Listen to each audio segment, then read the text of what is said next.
Hello, everybody. This is CB with your business reality. So I want to say you all happy Monday and happy Easter Monday. I hope you all had a wonderful weekend with your families and all of your kiddos. And today, before we get started, I have an amazing guest and he's in the real estate world. But let's get started first.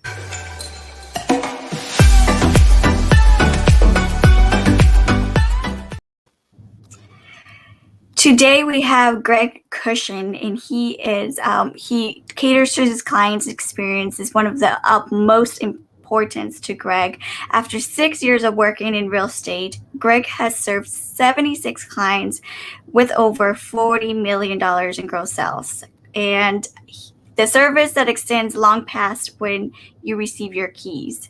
So it's more than just getting your house, right, Greg? Yes, Greg very much and so. the Werth Group were currently recognized as the top 10 team across Douglas Elliman Western Region offices. So congratulations, Greg. Thank you for being here. You have been a force in your industry, and you really genuinely care for your clients. And the movie says the service is more than just giving the keys. I 100% do agree with that.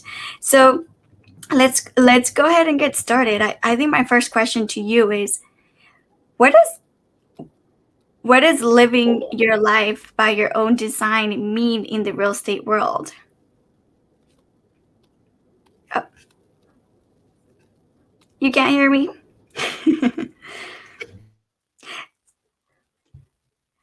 Hello? Oh, there you go. Go ahead and unmute yourself for a second. It's right on your little face.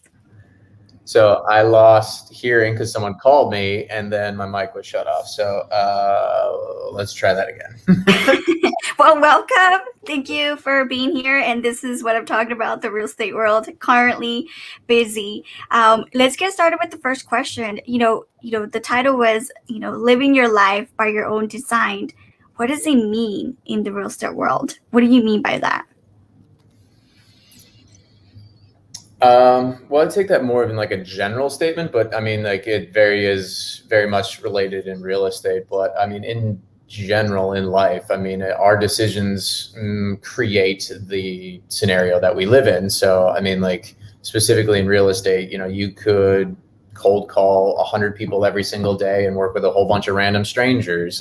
You could work with just your friends and family and build a business through referrals. You could, work on flipping homes. You can do commercial, you can do residential, you can do rentals, property management. So in a real estate realm, I mean, it's one license does so many different things. And so it kind of gives you an opportunity to maybe dabble a little or, specialize on one thing. And it's just a unique opportunity out there. And then specifically, I've, like as soon as I graduated college, I became a scuba instructor, moved to the Caribbean, lived all over the world, and has had a very fun adventure filled life. So it just kind of fits in to be able to, be your own boss, make your own hours. Sometimes, most of the time, the clients are making your hours for you if you're nice and busy and productive. But it's a fun way to engineer your life. The decisions you make. You want to make a lot of money. You got to put in a lot of time and hours and effort, and be really, really professional and good at what you do. But if you want to do one or two deals, technically, no one's your boss, and you could do that. Yeah, so you work in the real estate world, you kind of work on your own terms, right? So basically what you're saying. But because let's back up for a second, because you were saying that you were living the life in the Caribbean and scuba diving and all that great stuff, tropical areas. What made you get into real estate? So after living abroad and having a quarter life crisis, I turned 25. I'd been living in the Caribbean for 3 years, and almost weekly I would get someone ask me, well, what are you going to do? When are you going to get a real job? When are you going to do, when are you going to do something else? And mind you, at the time I was making $60,000 a year, working 3-4 days a week, living in the islands. Everything was pretty cheap. And, but at 25, I've never used my college degree. I got kept asking, when are you going to get a real job? When are you going to do something else? And so I moved out to San Diego, and I ended up getting a roofing job, and going from living the life and being a captain and, essentially making sure everybody had a great day to selling roofing supplies to contractors. It was a abrupt change, and it was not fun, and I was making way less money with no real potential to make more. And my mom was looking to invest some money into a property, and she ended up buying a multifamily in Pacific Beach. And she utilized me to get an owner-occupied interest rate and a in-house property manager. And so she bought a property in 2014. I helped renovate all 3 units, and I've actually lived in all 3 units, and I've been managing them now for 7 years. And so it was kind of one of those where it was like I could keep doing this job that I hate, or I could try something else. And everything that I looked into besides real estate was going to take me 5 years and put me like $100,000 into debt to go back to school. And so 3 months and $1,000, and I was into real estate, and that was 6 years ago now. I think this is like a perfect example of where sometimes life takes you and you don't realize that it's going to take you somewhere that's going to better your life, and you took the opportunity, right? There's so many opportunities knocking on our door, but it's a matter of us really taking the action and really putting in the work. Like you said, are you committed? Do you want to make X amount of money, or do you just want to do 1 and 2 just for fun?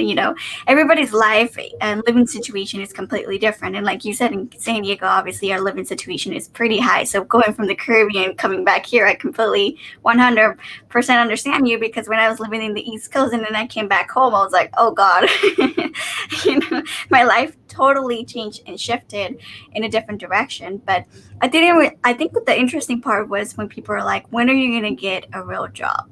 That's the interesting part, because it's like, what do you consider a real job, right? Because you were doing what you loved. And like you said, for you in that situation, you were making decent money, right? Yeah, I was 23 to 22 to 25, making decent money. I mean, I'm from the Midwest originally, and I mean, $60,000 a year in the Midwest. I mean, you're balling. You're buying a house at in 18, 19. Like you're doing great. And it's the funny thing is kind of looking back on it. I think it's a bunch of just insecurities of the person who spends or saves their entire year to try to make enough money to come down to this tropical island vacation and do these things. And like, I just did that every single day. And I lived their vacation. And so it's like, it was so far from their reality that they had to go, well, when are you going to come to my reality kind of thing?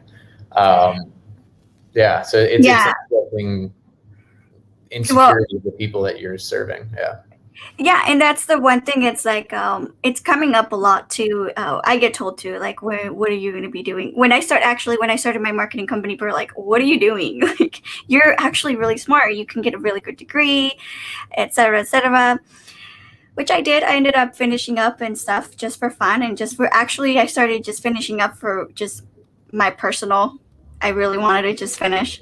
But at the end of the day, there's so much to do out there without needing so much, education and so forth. Education is good, don't get me wrong. But at the same time, how many people are in debt and owing thousands and thousands of dollars, and they go get a job and you start off with $40,000 a year?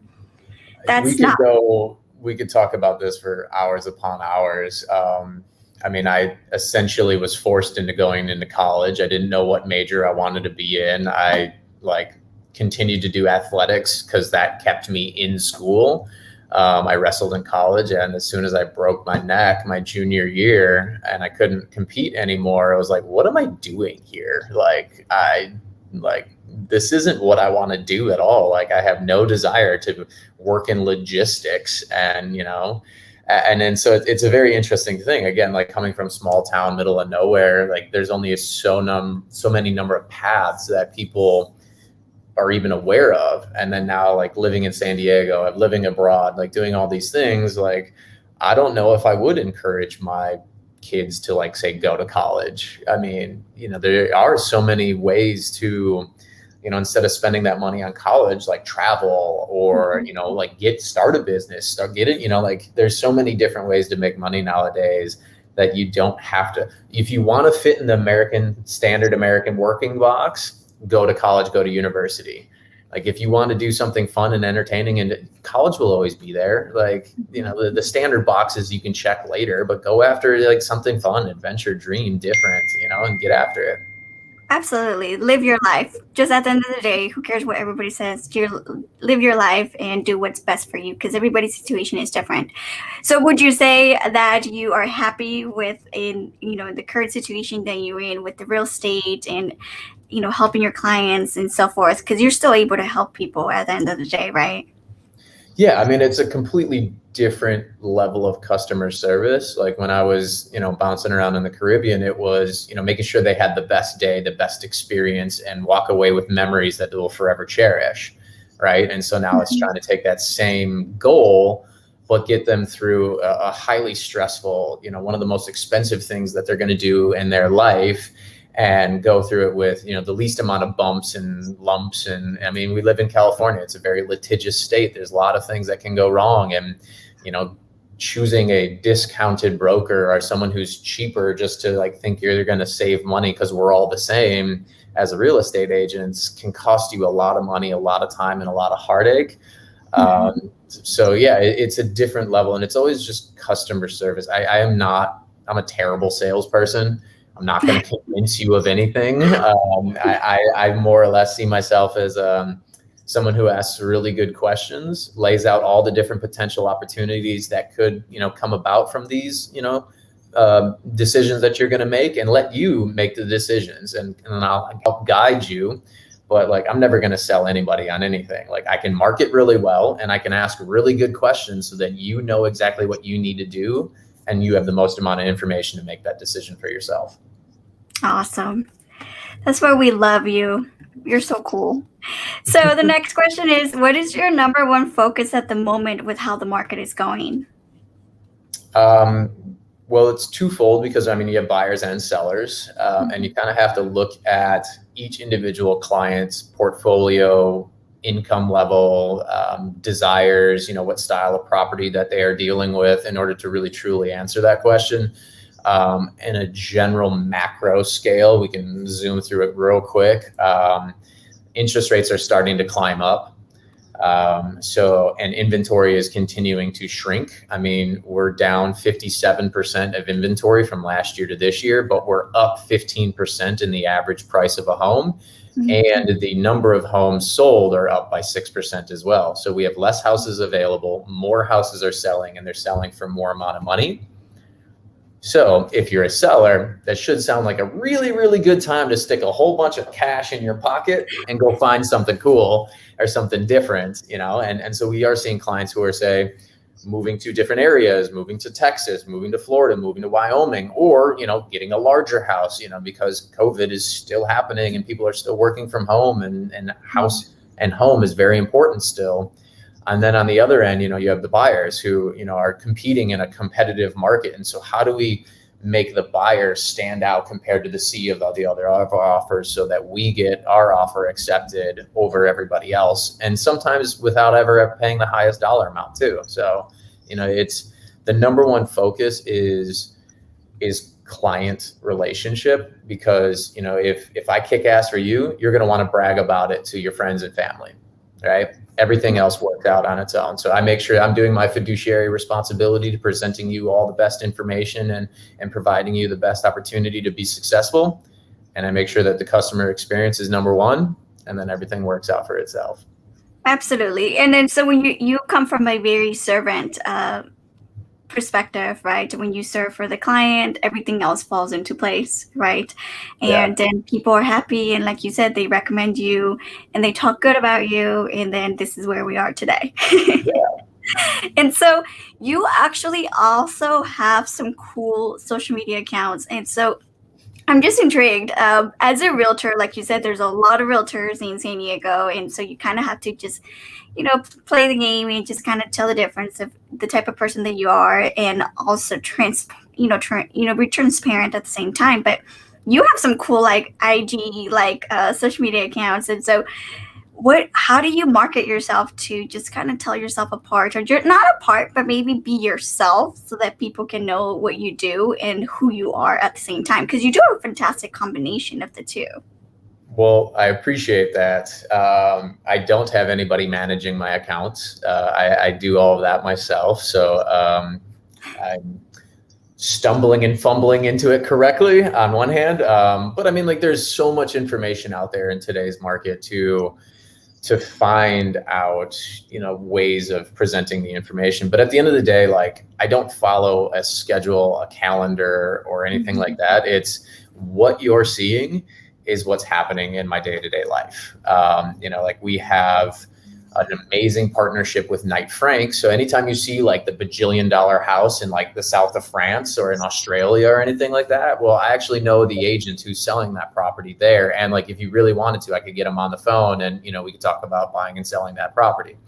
And so, that's where the luxury aspect comes for. Also, San Diego, it's a coastal community. So there's a lot of luxury properties, and our brand is, in my opinion, the number one brand to sell anything that is in the luxury market.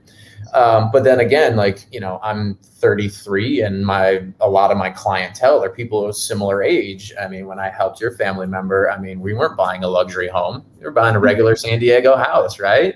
And so, it's finding that balance. And like, I love to surf. I love camping. I love being outdoors. And it's just, I market my life. And then, the professional aspect of it is that we invest heavily in a professional photographer and videographer. And so like the search, which is named after like Rip Curl surfing, the search for the perfect wave. I go out and find different burritos because I love a good burrito.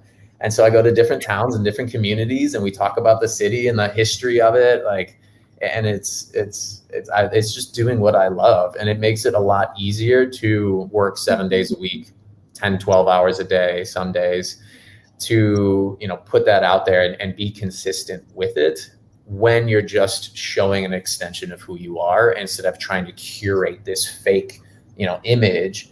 And then also I follow a bunch of other real estate agents for many reasons, but I don't want to, like, no one cares that you had, offer accepted, just sold. Like, that's great. You're doing your job. That should be your bare minimum, that you're getting offers accepted and you're selling properties, right? That like, that's your job, right? So it's like, and no one, like, cool. Like, like, they want to see who you are and what you're doing. And that's where I focus, like, that I'm glad that you mentioned that, because I keep saying it for like months already, is that, you got to be yourself and people want to see who you are as a person. You may have the best product, you may have the best service, but if they can't trust you and they don't like you, or you're posting something, it's super controversial, then you're going to have a lot of issues in that area. When it comes to people trusting your word, it all comes into full circle, and it's all connected at the end of the day. Like, you're your brand, right? You like you said, you make your own schedule, but at the end of the day, they come to you because they trust you. They know that you're going to be able to help them, that you're going to be there for them, know that, best interest for them, whether you're their seller or buyer. And at the end of the day, that's, people will say, well, it's my branding. The branding should be yourself, the person of who you are, and it will all fall into place and connect with your business. As long as you are a reliable and incredible person as well, then everything will fall into place. And so I'm glad that you are using that and you are able to utilize that and be yourself, and you just love what you do. And so, it really shows. So I'm really, really thankful that you came here today and that you are showcasing some good realtors out there, and being able to, especially with this market, is so high. Like, it's so high, it's crazy. But at the same time, a lot of people are being able to find their dream homes, which, in my opinion, finding your ideal home is important. And like you had mentioned, it's a very stressful process as it is. So being able to find the real realtor, the real loan officers, the right people, it really makes a difference into a smoother transition. And I was very lucky enough to have somebody else that was like similar to you in servant as to the client. But I have also seen the other side. And so being able to just, hopefully if you're hearing today, is it's okay. Start with just serving your community and everything else will fall into place, I promise. And being able to just help people at the end of the day is exactly what we are getting paid for. The clients are here, and And when people complain about problems, it's like, no, we're problem solvers.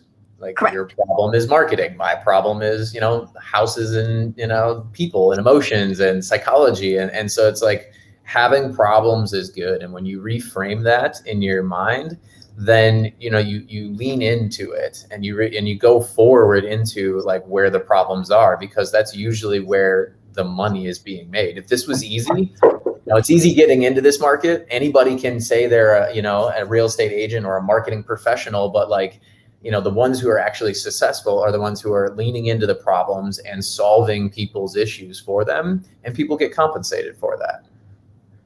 Absolutely. And remember, when there's a problem, there's always a solution.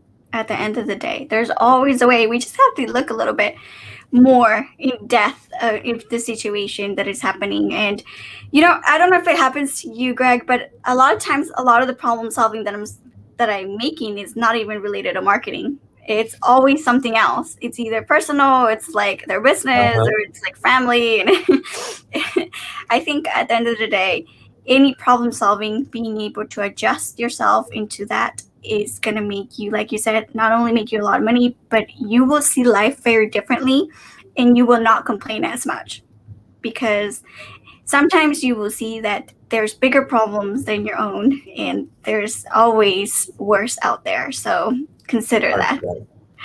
And so here are Greg's social media links and his website links. If you want to contact him, he will be available for you. He's amazing, and he is truly such a surfer guy. He loves the oceans. So thank you, Greg, for being here today. Is there any last minute thing that you would like to just say, or just information for the audience for today? Yeah, kind of wrap it up and kind of lean it back to the title, is that, just make that first step, right? You don't know what the next step is going to happen. When I picked up and moved across the world, I had never been to Thailand before, right? But like, I took the first step, and then the second and third step presented themselves, right? And so that's anything in life that is worth doing is going to take, some difficult and blurry steps to make it forward. But, like, whether you're planning to buy your first home, or you're buying an investment property, or, you're moving your business forward, it's taking the first step, and then finding, your what I like to call like your C-suite executives. Like, it's the people who you can lean on, not just pay, but like lean on for advice when problems come up. And so take that first step, find good people, surround yourself with them, and make sure you serve people as best as you can, and good things happen. Absolutely. And since Greg mentioned take the first step, I still have my offer happening until next week. So my marketing plans are $500, and I'm being very generous with the $50 marketing plan for the first 20 people, because I'm seeing that there's a lot of chaos happening, and a lot of not planning, and there's a lot of movement happening, but not enough sales. So let's go ahead and chat, and let's talk and see where you are at. And I would love to serve you and help you in any way that I can. Greg is also here for you. Here's your social media links, and if you need either sell your house, buy your house, he will make it the most best experience for you and your family, and the smooth transition as well. So God bless everybody. I will see you all next Monday. Take care. Please kick ass this week, and have a fantastic day. And it's a sunny day out there, so make sure to enjoy the beach and enjoy the nature if you don't live near the beach. Take care and have a wonderful day. Thank you.